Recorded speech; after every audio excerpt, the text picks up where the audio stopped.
So welcome again to my channel. It's me, मैं हूँ। और आज बात करते हैं कि जब आपकी कोई इंसल्ट करता है तब आपको कैसे रिएक्ट करना चाहिए।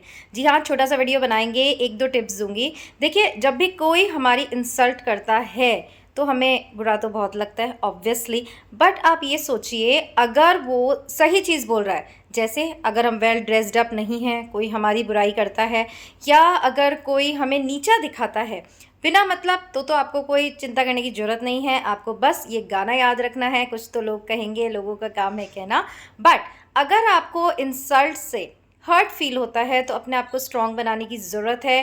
क्योंकि तो देखिए, बिल्कुल भी हर्ट होने की ज़रूरत नहीं है। आप जानते हैं कि दुनिया जो है वो कभी भी हमारे अकॉर्डिंग तो चलने वाली नहीं है। कोई ना कोई व्यक्ति हमेशा कभी ना कभी आपके लिए कुछ ना कुछ तो बोलेगा ही। अगर हम इसी तरह हर्ट होते रहेंगे तो हमारी जो ग्रोथ है, जो पर्सनालिटी है, वो ज़रूर हैम्पर हो जाएगी। कुछ एग्जाम्पल्स देती हूँ। जैसे अगर आपको लगता है कि बॉस ने 10 जनों के सामने आपको डांट दिया तो चुप रहिए। अगर आप देखिए बॉस को जवाब देंगे तो आपकी जॉब में प्रॉब्लम हो सकती है, वो और ज़्यादा आपके लिए प्रॉब्लम्स क्रिएट करेंगे।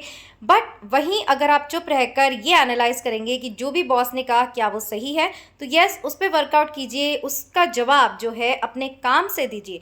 बट अगर आपको ऐसा लगता है कि आपकी गलती नहीं है, फिर भी बॉस ने आपको इंसल्ट किया, तब भी मैं कहती हूँ चुप रहिए। इसी में समझदारी है, क्योंकि पानी में रहकर मगरमच्छ से बैर नहीं किया जा सकता।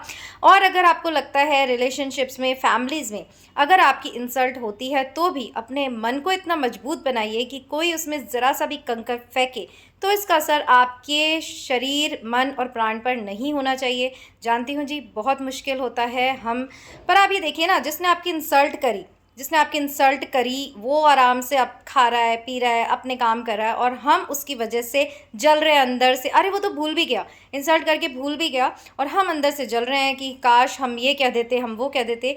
बट अगर आपकी कोई इंसल्ट करता है तो आप क्यों उसके लेवल पर आकर अपनी कॉन्शियसनेस को गिराते हैं, उसे जवाब देते हैं।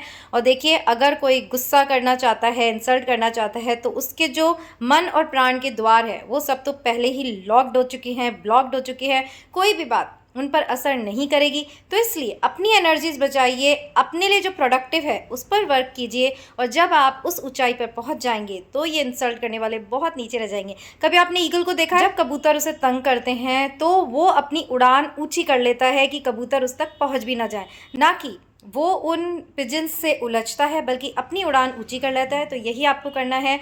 अपने एम्स की उड़ान को इतना हाई रखिए कि कोई भी उसे डिस्टर्ब नहीं कर पाए। और देखिए, अगर आप भगवत गीता को मानते हैं तो देखिए उसमें यही बात आती है, मैं मन नहीं हूँ, मैं प्राण नहीं हूँ, मैं शरीर नहीं हूँ।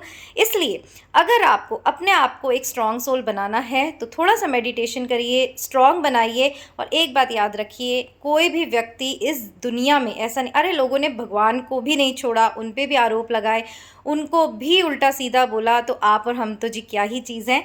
इसलिए अपने आप में आत्मविश्वास भरिए। कोई बात नहीं, दुनिया जो कहती है कहने दीजिए। आपकी नज़र जो है वो सिर्फ अपने लक्ष्य पर होनी चाहिए और उसी से आप लोगों को जवाब दीजिए।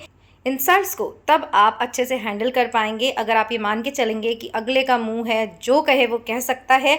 आपका रिमोट कंट्रोल उसके पास नहीं है। आपको क्या करना है? अपने आप को शांत रखना है, सरकमस्टांसेस से अनअफेक्टेड रहना है। जैसे कि हमारे भगवद गीता में कहा गया है, प्रतिक्रिया रहित साक्षी बनकर सभी चीज़ों को देखना है। और एक सीक्रेट बात बताती हूँ, इंसल्ट्स भी अगर आपके जीवन में आती है, दैट इज़ ऑल्सो डेस्टिन्ड की होगी किसी की। अगर आपने किसी जन्म में या इसी जन्म में किसी को आहत नहीं किया है तो कोई ऐसी शक्ति नहीं है कि ये कर्म आपको भोगने पे मजबूर करे। और अगर आपके सामने ऐसे सर्कमस्टांसेस आते हैं तो समझ लीजिए कभी ना कभी किसी का दिल आपने दुखाया है, किसी को बहुत हर्ट किया है।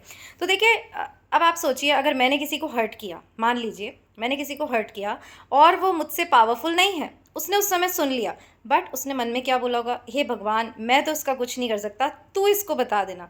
तो ये जो है कि तू देख लेना, तू बता देना, या हमने जो कर्म किया भगवान कुछ ना भी करे तो भी वो हमारे मन में अंकित होकर उसकी भूमि जो हमने तैयार की है, तो वो फल तो कभी ना कभी आना ही है।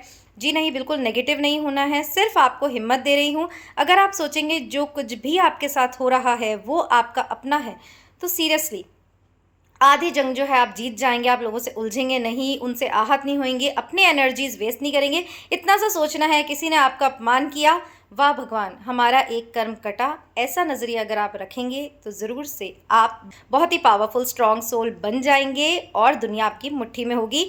फिर देखिए, फिल्म स्टार्स हैं, कोई भी है, बड़ी से बड़ी पोजीशन पे देखिए, आज हमारे प्राइम मिनिस्टर को भी कितने कितने अपशब्द सुनने पड़ते हैं, पर अगर वो ऐसे आहत होते रहेंगे तो फिर काम कैसे करेंगे।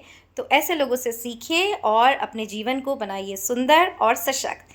तो फिर एक नए वीडियो के साथ मिलेंगे यहीं इट्स मी मैं हूं पर, और तब तक के लिए अपना ध्यान रखिएगा।